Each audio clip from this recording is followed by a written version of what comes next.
This is TWiT. But I guess it's become almost a term like Kleenex or Xerox. Or tannoy system, as I see the tannoy speakers behind you.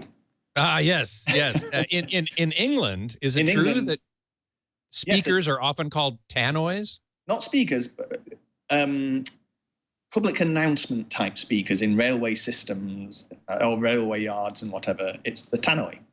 So oh, no it kidding! became almost generic. Wow, wow! I didn't realize that. Well, that's you know, there you go. So a lot of people use. In fact, Geo Yakult is asking who trademarked that term. Do you know? I don't remember offhand.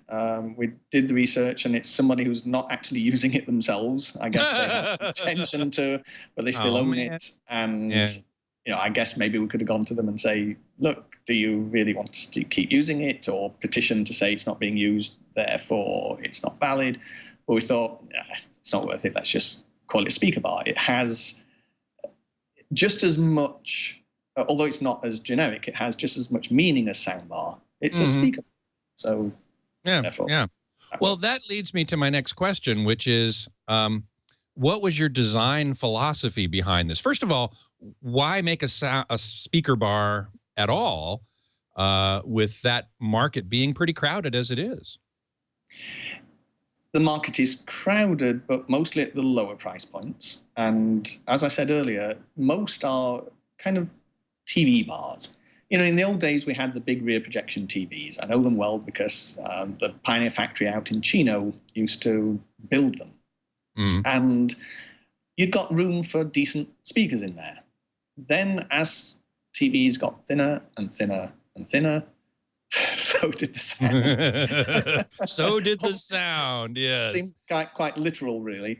And it's been squeezed so much, the sound's squeezed out of any opening, any gap that they can find around the TV, and sounds terrible.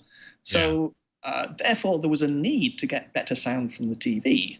And unfortunately, that's all that tends to happen in the entry-level market. It's the usual thing. Oh, it makes sound. That must be good enough. And oh, it's better than the TV. Well, that was a pretty low bar to go in the first place.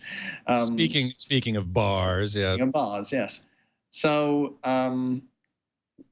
it's also at these kind of price points, so let's say below $500, it's a very fast-growing market sector.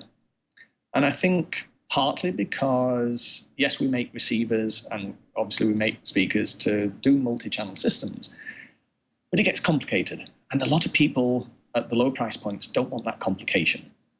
So we wanted a simple solution. And I say simple solution in particular because I think it was about 13 years ago, just after I joined Pioneer, we released a product called Simple Solutions, which was a soundbar with a subwoofer. And it also gave the kind of surround sound effects from it. And we introduced this as a category. Unfortunately, we were about 13 years too early. Too early? Ahead of your time. Okay. To do with it. You know, they kind of put it on the shelf, but where does it go? Does it go in the TV section? Does it go in the hi-fi section? Nobody knew. And so it didn't actually make any inroads. But you know, we were one of the first, if not the first, in that category. Well, now is the time to resurrect that and do something new. And in terms of being a speaker bar, I wanted to not just make something better than TV sound, but given the success we've had of the other speakers that we've done, the bookshelf and the towers, I wanted a sound quality that was commensurate with what I'd done there, both in terms of, let's say, the value, but also the overall sound quality. I wanted to be close in character to what I get with those bookshelves driven by a decent amplifier. So that was my starting point. Can I match that in a sound system?